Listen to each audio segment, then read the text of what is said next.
Вообще укпайсыңар моюкка чыккандардычы. Бажа-бажа кыжы-кыжы болуп эле базарда отургандай жазышат комментарий. Өкмөт келгенде унчукпай калган эч ким жок.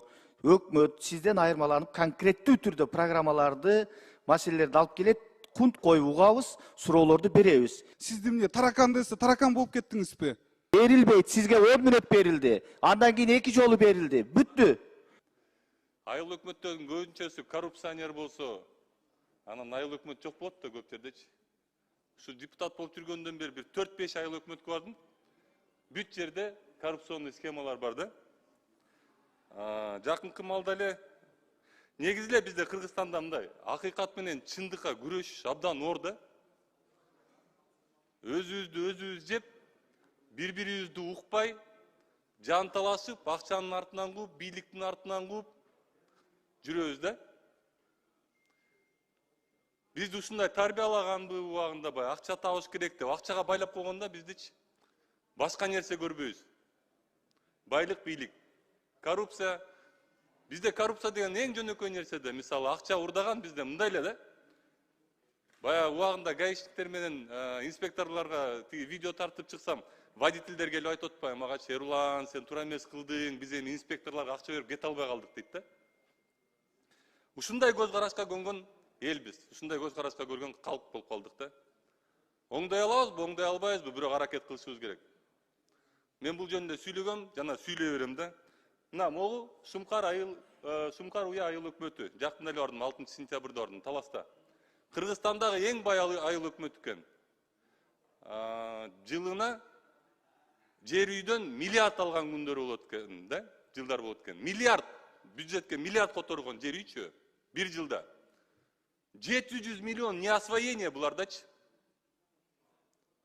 Анан мен барып жөнөкөй документтерди сурасам, жана биздин көнгөн адаттарыбыз менен кечинде фейктер кетти, соц тармактарыма, жакшы эле элдер чыга баштады мага, кой ал айыл өкмөтүнө тийишпе деп.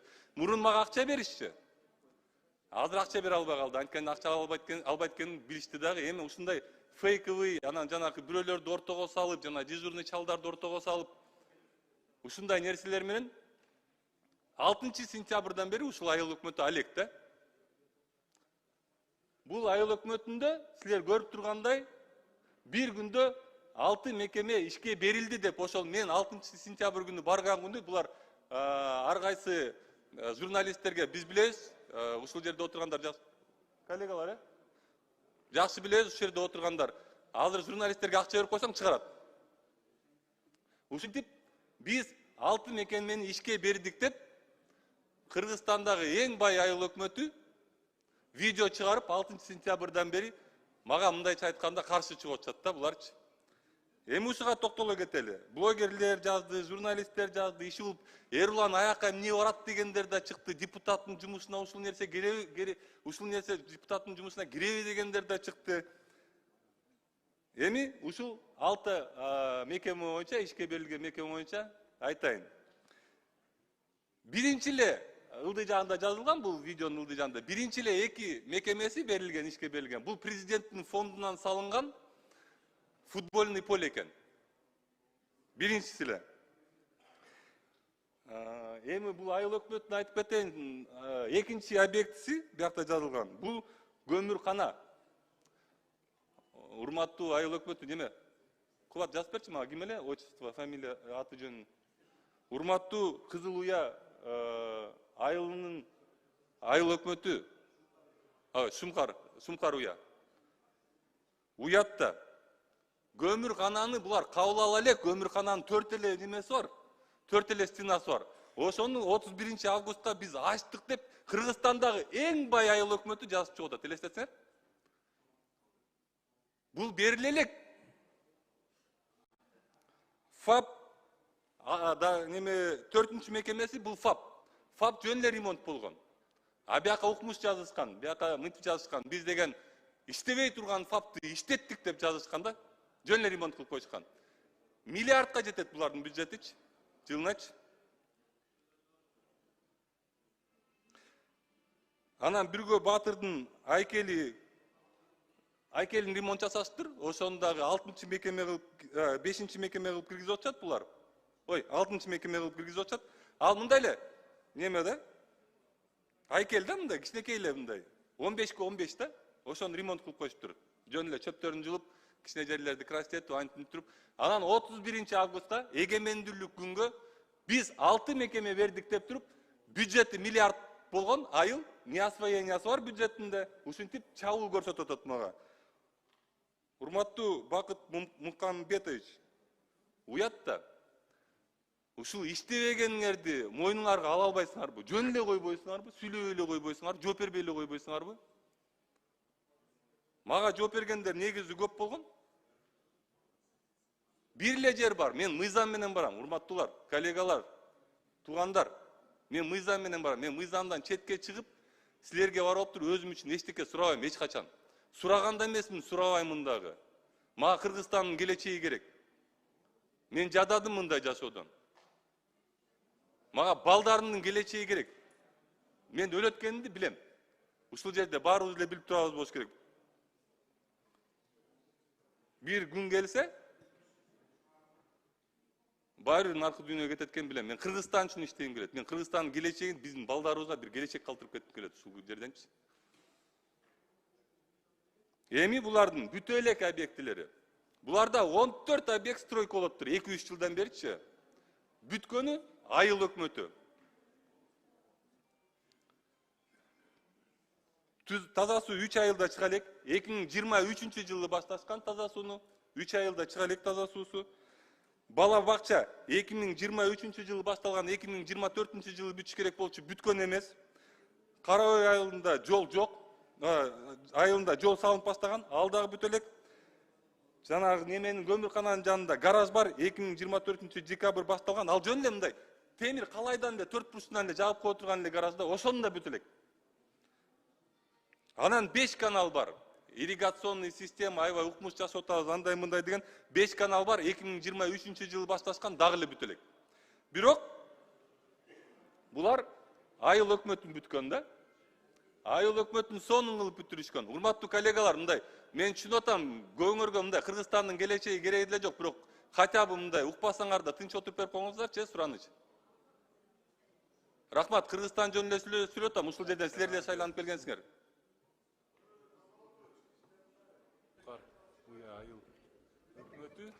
Эми кичине тынчыраак отуруп берип коюңуз деп атам, Акылбек.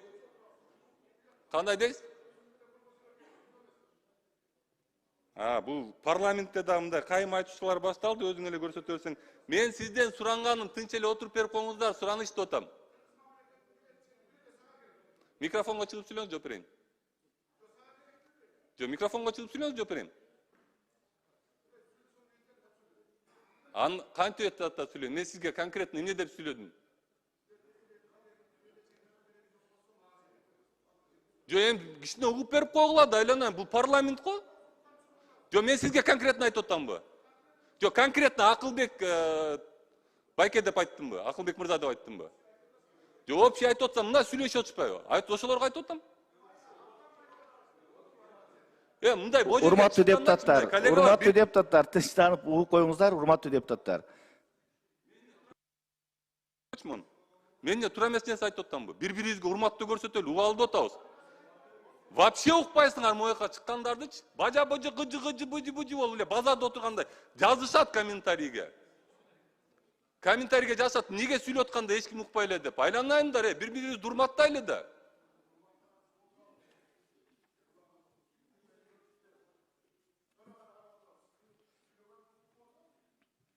Ушул жерге өкмөт келсечи, үнүңөр чыкпай калат.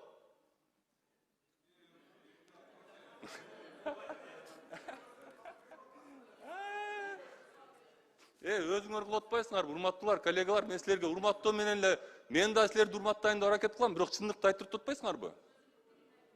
Пикирим ошол. Могу жерге өкмөт келгенде үнүңөр чыкпай калат, тизилип отурасыңар. Мен силерге көрсөтүп берем, видео факты менен көрсөтүп берем.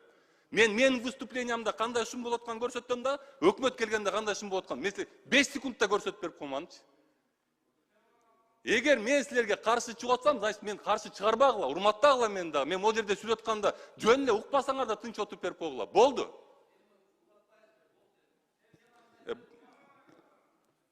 Жо, өзүңөр баштабадыңар бу. Мен силерден жөн эле сурадым. Келе тынчыраак болуп кол деп. Эрлан мырза, убактыңызды жөн эле кетирип Убактын атасыз. жөн эле силер жеп атасыңар, могу айыл өкмөтүндө болчу. Барганда мен акыйкат жөнүндө эле сүйлөп атсам, ушул жерде кайра акыйкатсыздыкка алып барып атасыңар. Бизди уважать эткиле. Силер мени уважать эткиле да, мен силерди уважать этем. Силер мен сүйлөп атканда сүйлөбөй тургула, болду, мен силерге сүйлөбөйм. Мына күлүп отурасыңар, тыт деп отурасыңар. Айланайын коллегалар, мен силерден могу немеде отурган мен эч кимден коркпойм. Айтып коеюн, алдынан айтып коеюн. Эч кимден коркпойм да, корккон да эмесмин. Силер могу жерде коллективный органбыз биз, мындайбыз биз, андай деп туруп, токмоктун мэри деп сүйлөгөндө эмне кана бирөөңөр сүйлөдүңөр ушул сөздөрдү. Я.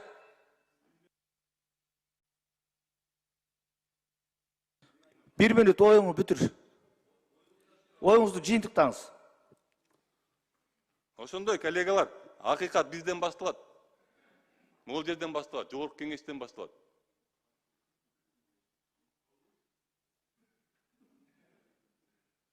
Көбүрөөк күлсөңөр, көбүрөөк күлгүлө. Так, эме боюнча, айыл өкмөтү боюнча айтып кетейин деген тиешелүү органдарга айтып койгочу, неме болсун. Бир единственный объект салынып бүткөн, бул могу айыл өкмөтү. Бул жерде Жарым жылда салышкан. Ичине жанагындай неме менен кодовый замокторду коюп, Алмаз Акынжанович. айыл өкмөтү экен элестетсе. Калгандар дагы эле салынып. Ичине кодовый замокторду коюп, кабинеттер сыртынан ачылбай турган кылып койгон. Единственный объект салынып бүткөн айыл өкмөтүндө. Жарым жылда салып койушкан. Айыл өкмөтүнүн өзүн. Калган объекттер турат жарым жартылай. Текшерүүгө алышсын. Рахмат. Калган объекттер 1 жыл. Рахмат. Урматтуу Эрлан мырза, сиз жалпы парламенттин дарегине сөз айткандан кийин мен парламенттин төрагасы катары сизге жооп кайтарууга толук милдетим бар, укугум бар. Бул эч кандай комментарий эмес, сиз туура түшүнүңүз. Биринчиден, сиз жалпы депутаттарга баа бергенге акыңыз жок. Сиз коллегаларыңызды сыйлагыңыз. Сиз өзүңүзгө жооп бересиз, өзүңүзгө баа бересиз. Бул бир. Экинчиден, өкмөт келгенде унчукпай калган эч ким жок. Өкмөт сизден айырмаланып конкреттүү түрдө программаларды, маселелерди алып келет, кунт коюп угабыз, суроолорду беребиз. Эгер ойду тоону сизге окшоп сүйлөсө, анда конкрет ошондой сөз болмок, жооп болмок. Аткаруу бийлиги менен мыйзам чыгаруу бийлигинин ортосуна бир депутат эч качан от жакпаш керек. Биздин максатыбыз мамлекетти өнүгүш керек, элдин бакубат жашоосун камсыз кылышыбыз керек. Ошонун негизинде ушундай өнүгүү өсүүлөр болуп атат. Сиз кимден коркосуз, кимден коркпойсуз, ал сиздин ишиңиз. Биз да сизден коркпойбуз. Бул жерде кыргыздын жакшы сөзү бар. Сыйга сый, сыйга бал дейт.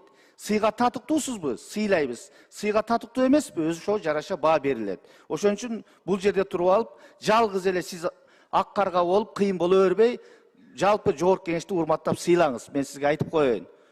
Өзүңүзгө жооп бериңиз, өзүңүздүн депутаттык ишмердигиңиз жөнүндө сүйлөңүз. Жалпы парламенттин депутаттарын сыйлаңыз. Сыйласаңыз сыйга тең болосуз. Сыйлабасаңыз ошого жараша сизге мамиле болот. Экинчи микрофон. Мен силерди сыйлайт элем. Эгер спикер болсо, вице-спикер болсо, анан жогорку кеңеш, жогорку кеңеш чындап коллегиальный орган болсо, силер баштагансыңар.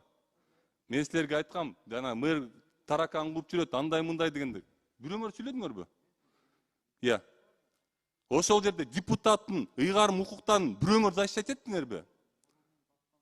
Биринчиден, экинчиден жанакы эшиктин артына алып барып туруп, сен эл үчүн сүйлөп калдың беле деген сөздөрдү мен дагы айткан эмесмин, немеге чыгарган эмесмин элдерге. Сен элдер үчүн сүйлөп калдың беле деп мен эшиктин артына алып барганда. Мындай коллегалар барыбыз, силер дагы спикерлер, вице-спикерлер, коллегалар. Мен дагы бир жолу айтып атам, силер туура айттыңыз. Урматтоо деп. Ошондо мен урматтап койсоңор, мен ошондо урматтоону көрсөтмөкмүн. Могу жерге келгенде барыңар айткансыңар, урматтуу спикер, сиз да айткансыз, биз коллегиальный органбыз дегенбиз. Туурабы? Кана коллегиальный орган болгондар? Эмнеге мен жалгыз барып туруп айыл өкмөттөр менен, акимдер менен, мэрлер менен тытышып жүрүшүм керек? Эмнеге мен жумушумду аткарганда тоскоолдук болуш керек? Эмнеге мен жумушумду аткарып атканда тоскоолдук болуп атса, бирөөңөр сүйлөбөйсүңөр? Анан туруп ушул жерден мындай тынчыраак болуп берип койгочу десе, сен айтып сүйлөбө, мындай тигиндей деп акыл үйрөтөсүңөр магачы. Анан мен силерге бир нерсени айтып кетейин. Азыр айтып калдыңарбы могу жерде? Сиз урматтуу спикер өзүңүз айттыңыз. Депутаттарга каршы сүйлөгөн депутат болгон эмес деп. Болгон. Азыр урматтуу президентибиз Садыр Нуркожоевич ушул жерде туруп ушундай сөздөрдү сүйлөп атканда ушундай коллегалар шылдыңдап турган анын дагы. Бирок азыр президент болуп отурат. Ошон үчүн мындай, мен силерге дагы бир жолу айтып кетейин. Мен силер менен кайым айтышканга киргим келген эмес. Келбейт дагы. Бирок мага урматтуу көрсөтсөңөр, мен ушундай адам, мен урматтуу көрсөтүп берем. А бирок жөн эле мага айтып, биз баарыбыз бири-бирибизди урматтайбыз, андай мындай деп турандан кийин мага урматтуу көрсөтпөсөңөр, мен аны көрөм. Ошондой жооп берем. Рахмат. Урматтуу төрага, ар бир депутаттын айтканга сөзү, ою бар. Мен ар бир депутаттын баягы конституциялык укугу. Мен эми ошол жердин номер 21 Талас округунун депутаты болгонуна байланыштуу айтышым керек болуп атат. Мен милдетим. Анткени мен тынымсыз ошол айыл өкмөттөр менен бир ишти алып барып атабыз. Буга чейинки айыл өкмөттөр ал жерде соттолуп келген, отуруп да келген, акчаларын же урдап да келген. Бирок бүгүнкү күндө мына айыл өкмөттүн ишин жалпы Кыргызстан көрүп атат. Анын кылып аткан жаңы технологиялар менен иш алып барып аткан биз адамдар мындай колдон буттан алып жардам бергенге аракет кылайлы. Анан бирөө жаман деп жалпы республика боюнча жарыялаган туура эмес болот. Ошон үчүн иштей турган адамдарды иштесин да жардам берели. А мыйзам бузуп атса, бизде укук коргоо органдар бар. Кайрылыш керек. Ошолор барып, ошолор иликтесин. Эгерде чын эле мыйзам бузулуп атса, анда ар бир адам жоопко тартылыш керек. Бирок жалпы эл ошол жердеги Шумкар уядагы айыл аймактагы эл жалпы мына бүгүнкү күндө ыраазычылыгын билдирип атат. Талас обласы мынакей ыраазы болуп атат, иш алып барып атканда. Көрө албастыкты токтотсок деген ойлойм. Рахмат. Рахмат. 4-чү микрофон. Саламатсыздарбы, урматтуу депутаттар. Эрлан мырза, эми өзүңүздүн жеке бир болгон таарыныштарыңыз болсо, бул жерден айтыштын кереги жок, ийик трибунадан. Бул жерден башка нерселер бар, маселелер бар, ошолорду айтабыз. Сизди эмне таракан десе, таракан болуп кеттиңизби? Же эмне шеф биз барып туруп аркаңыздан чуркап туруп сизди ошол сени осы айтып таракан деп сөзүңдү кайта алып айтышыбыз керекпи? Бул сиздин өзүңүз кылып аткан ишиңиз. Эси айткан болсо, сиз чыдашыңыз керек ошого. Бардыгыбыз чыдашыбыз керек. Могу жерден келип алып, сен тигиндейсиңер, мындайсыңар деп сиз бизге сын айтпаңыз. Парламент жакшы иштеп атат бул жерде. Өзүнүн иштерин так аткарып атат. Жана бул жерде дагы сиз айттыңыз, төрага болсо деп, төрага болбогондо эмне болуп атат? Вицелер болбогондо эмне болуп атат? Иш жүрүшүп атабы, туурабы? Мыйзамдар кабыл атабы? Өзүңүз деле мыйзамдарды жазып атасыз. Ошондуктан анан кийин кичинекей нерседен раздувать этип бул жакта ссор избы чыгарбай эле коелу. Эрлан мырза, өзүңүздү кармаңыз. Эрлан мырза, 3-чү жолу чыгып атасыз. Борбордук трибунадан сүйлөдүңүз, процедурадан эми болду да эми отуруп бериңиз, өзүңүз сүйлөшүп алыңыз. Сөз селектирип, ишти баштайлы да туурабы? Жумушту кылайлы же сизди отуруп берели бүгүн кечке чейин? Бул экинчи микрофон, кыска оюңузду айтыңыз. 1 мүнөттө койдум. Мына ушуну айтып атканда, урматтуу спикер, мен бияка чыгып сүйлөгөнгө укугум бар. 4 жолу сүйлөйм, 5 жолу сүйлөйм, чыга берем. 4 жолу, 5 жолу сүйлөгөнгө эч кимдин укугу жок. Укугу жок болсо анда микрофонду эч кимдин укугу жок. Өчүрбөйсүзбү анда микрофонду? Өчүрүп коюңуз. Бол, өчүрүп койсо, өчүрүп койду деп пиарт этесиң. Айтпайсыңбы, эми айт. Өчүрүп коюңуз анда. Айтар сөзүң айт. Өзүңөр кыласыңар да ушунун баанчы. Урматтуу Марат Молдонович, мен акыйкат үчүнмүн. Мен сиздин немеңизди кабыл алдым. Эгер барып чогуу чындап эле туура эмесмиз, бирок көрсөтүп бере алышкан жок. Кетип калышкан. Бухгалтердин помощниги бар экен еще да, бул айыл өкмөтүндөчү. Бухгалтер да жок.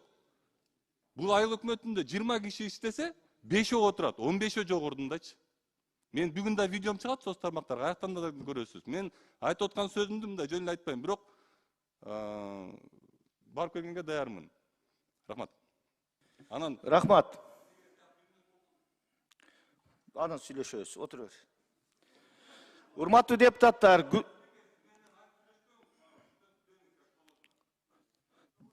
канча жолу берем ошондо? Бербем, болду, отур. Иштейбиз биз. Иштейбиз.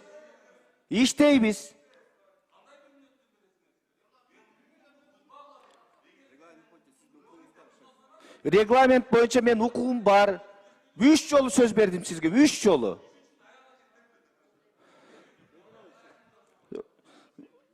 Эрулан мырза, сизден башка дагы бул жерде 90 депутат отурат. Сиз сыйлап коюңуз. Макулбу?